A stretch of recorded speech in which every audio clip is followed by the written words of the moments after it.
In this nugget, we're going to describe the functions of a firewall as well as a load balancer in a computer network. Let's begin. Many years ago, when my kids were very young, we went to a Renaissance fair, and it was a lot of fun. Everybody's dressed up in their old, Renaissance type outfits, and there's food and activities from that period. And one of the amazing, things they had was this catapult.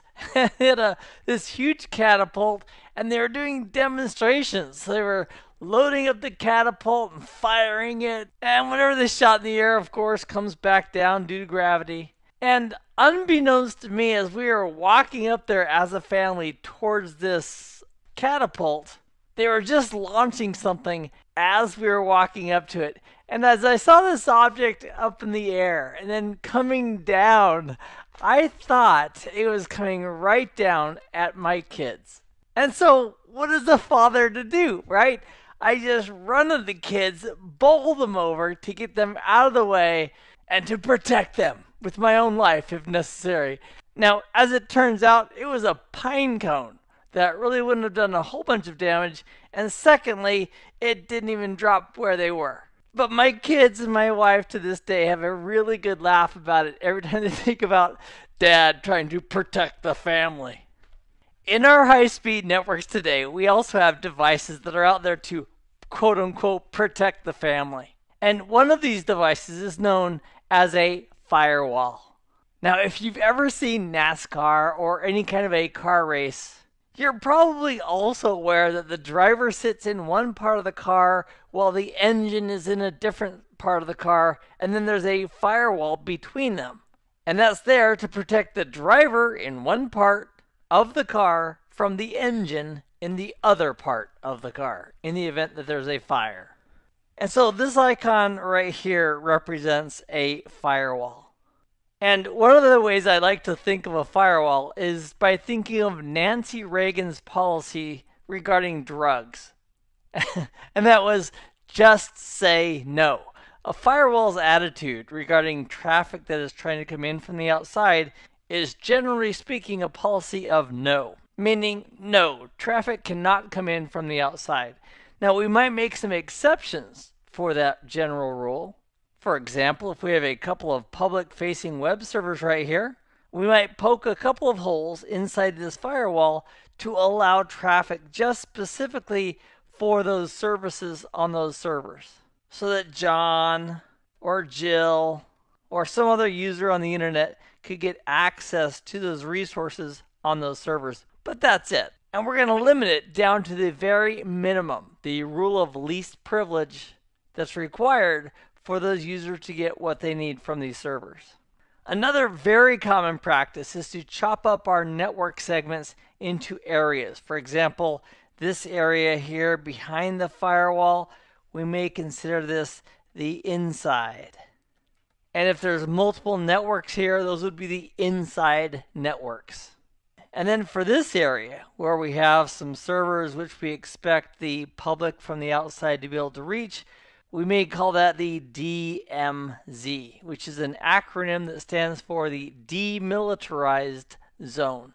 So these resources aren't sitting on the inside, and networks that lie outside of our control or perhaps are untrusted, we often refer to from a security perspective, and from a firewall perspective, we consider them to be the outside.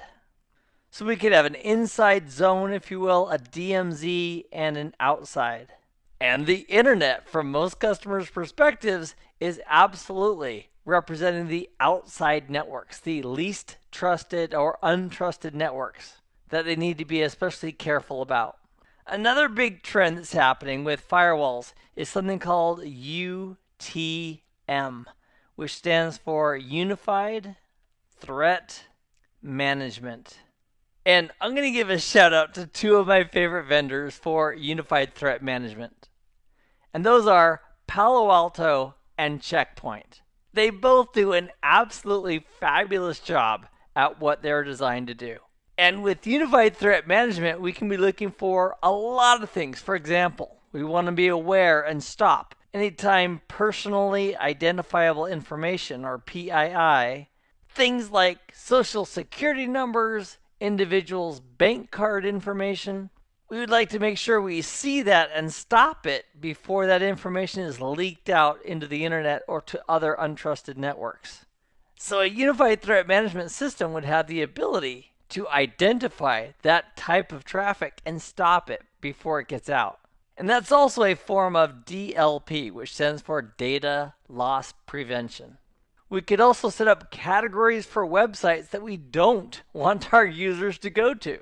For example, I think one that we can all agree on would be hate websites. We should never allow our customers to be going to hate-based websites. So we can set up a category on our unified threat management system so that if users attempt to go to a hate-based website, it can be prevented, along with a little message indicating to that user, hey, by the way, our acceptable use policy for the network is that you're not allowed to go to these types of websites.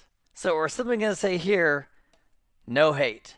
We also may very well have some policies in place that prevent our users from going to the opposite of hate, love, and some love respective websites as well. It all depends on our corporate policy. But at a bare minimum, the goal of the firewall is to prevent or stop certain types of traffic from one network to another, whether it's an outbound request or an inbound request. And generally is stopping individuals on less trusted networks like the outside from getting in. However, it can also be used, as we demonstrated, to prevent some types of traffic from going out as well. And generally speaking, firewalls are pretty tough devices. They can take a beating, so that when they're connected to networks such as the internet, which might have thousands or hundreds of thousands of attacks being attempted at our network, that firewall needs to have the strength and robustness to handle it all and not go belly up in a flame of smoke because it was overloaded trying to defend the network. So I'd like you to imagine that this firewall is saying yes for specific traffic from the internet if it's going to the web services on one of these two web servers. And as users start to use these web servers, the popularity of our web servers grows. So what we do is we add some more servers. So maybe we have 6 web servers all connected to this switch on this DMZ portion of our network. One of the challenges we have is if we have thousands of users on the internet who are accessing these websites, and for our example, let's say that all of these servers have the exact same content on them. How do we make sure that we have a nice even balance of load across all these servers? For example, we do not want to have this guy pegged at 100% utilization and have this guy over here sitting around at 2%.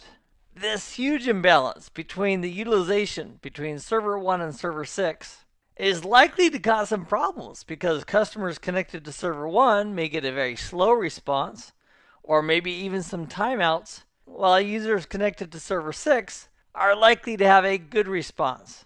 So it would be better if we had, for example, like a 20% load across all the servers to give all of our customers great responses. Well, one way of accomplishing that, to help distribute the load more evenly across our servers, is to use a load balancer.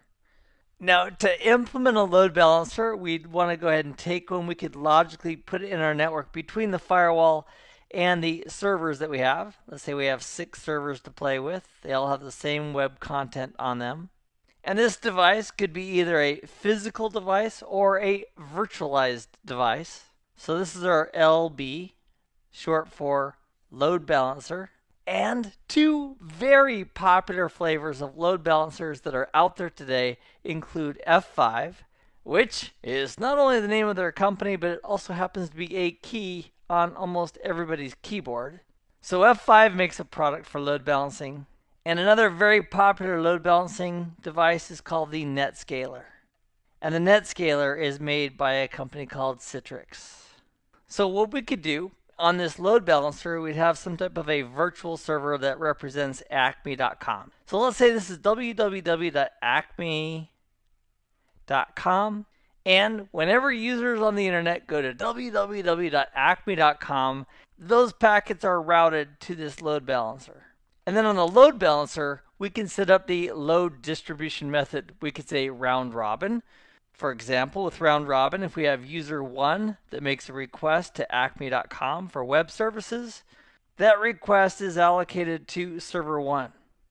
If we have request number 2 from another user that goes to acme.com, that request goes over to server number 2.